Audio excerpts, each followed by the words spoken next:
Inspiration is the catalyst that lights the fire or sets the journey of creativity in motion. Without it, there would be no work of art or scientific discoveries. A great way to be inspired is to stand on the shoulders of giants.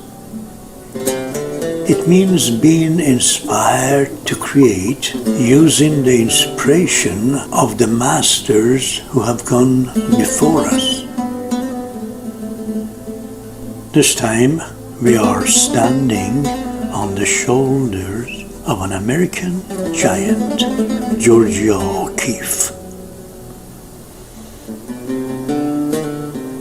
O'Keeffe herself stood on the shoulders of Arthur Wesley Dow and learned to reduce forms in order to capture their essence.